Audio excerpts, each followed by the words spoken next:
वही आखिर में बात कर ले मौसम की तो बुधवार को दिल्ली के मौसम में विरोधाभास स्थिति देखने को मिली। वही सुबह जहां सीजन की सबसे गर्म रही, वही हवा की दिशा में बदलाव के चलते दिन के तापमान में एक दिन पहले की तुलना में लगभग 4 डिग्री की गिरावट आई।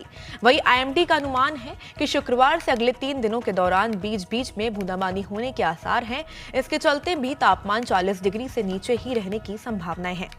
वही दिल्ली में पिछले 2 दिनों से तापमान में तेजी से बूंदाबांदी दर्ज की जा रही है। वही तेज धूप खिली होने से 3 दिन में लोगों को घर से बाहर जाना मुश्किल हो रहा है, लेकिन बुधवार को पूर्व दिशा से आने वाली हवाओं के चलते दिल्ली में नमी का स्तर बढ़ गया और बुधवार को दिल्ली में न्यूनतम तापमान सामान्य से 2 डिग्री ज्यादा 27.5 डिग्री सेल्सियस रिकॉर्ड किया गया और यह इस सीजन का सबसे गर्म सुबह भी रही। हालांकि कुछ देर बाद तेज गति से हवा चलने से अधिकतम तापमान में बहुत ज्यादा बढ़ोतरी दर्ज नहीं की गई। इसके चलते अधिकतम तापमान 38.2 डिग्री सेल्सियस रहा और हवा से नमी का स्तर 68 से 41% तक रहा और मौसम विभाग का अनुमान है कि बृहस्पतिवार को आंशिक तौर पर बादल छाए रहेंगे और 20 से 30 किलोमीटर प्रति घंटे की रफ्तार से हवाएं चलेगी। अधिकतम तापमान 39 और न्यूनतम तापमान 26 डिग्री सेल्सियस रहने की संभावनाएं हैं। शुक्रवार से दिल्ली के मौसम पर एक पश्चिमी विक्षोभ का असर देखने को भी मिल सकता है और इसके असर से अगले 3 दिनों के बीच बीच में बूंदाबांदी होने के भी आसार है। देखिए, अभी आपको पंजाब, हरियाणा और चंडीगढ़ में जो भी आपको गर्मी पड़ रही है वो बिल्कुल ही नॉर्मल गर्मी पड़ रही है। आपको कुछ भी अनएक्सपेक्टेड नहीं है। जैसी गर्मी पड़नी चाहिए क्लाइमेटोलॉजिकली, उसी प्रकार की अभी गर्मी पड़ रही है।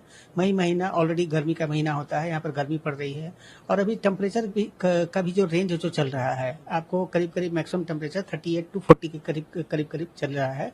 ये बिल्कुल एबनॉर्मल नहीं है, बिल्कुल ही नॉर्मल है।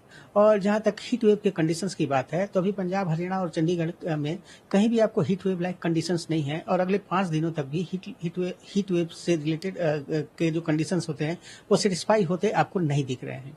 क्योंकि मेटेरोलॉजिकली जो हीट वेव के कंडीशन होते हैं, मेटेरोलॉजिकली हीट वेव, जिसको हम लोग साधारण भाषा में लू बोलते हैं, हम तभी मानते हैं जबकि टेम्परेचर जो है 40 डिग्री क्रॉस कर जाता है और उसके साथ ही जो नॉर्मल जो ये क्लाइमेटोलॉजिकल टेम्परेचर है उससे 4.5 डिग्री आपको ज्यादा होना चाहिए, तभी आपको हीट वेव के कंडीशंस माने जाते हैं। या फिर आपको मैक्सिमम टेम्परेचर ऑलरेडी आपको 45 के क्रॉस कर जाए तब हम उसको हीट वेव के कंडीशंस मानते हैं। तो अभी जो सिचुएशन जो चल रहा है उसमें आपको कहीं भी पंजाब, हरियाणा और चंडीगढ़ में हीट वेव के कंडीशंस आपको नहीं दिख रहे हैं।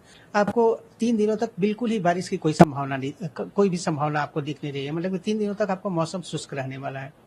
उसके बाद 9 तारीख को इवनिंग में एक वेस्टर्न डिस्टर्बेंस की एंट्री हो रही है। तो उस वेस्टर्न डिस्टर्बेंस के इफेक्ट के चलते आपको 10 तारीख को और 11 तारीख को आपको कुछ थंडरस्टॉर्म और डस्ट स्टॉर्म की घटना जो है पंजाब, हरियाणा और चंडीगढ़ के आइसोलेटेड पार्ट में आपको हो सकती है और कहीं कहीं आपको थोड़ी मोड़ी आपको बारिश भी हो सकती है।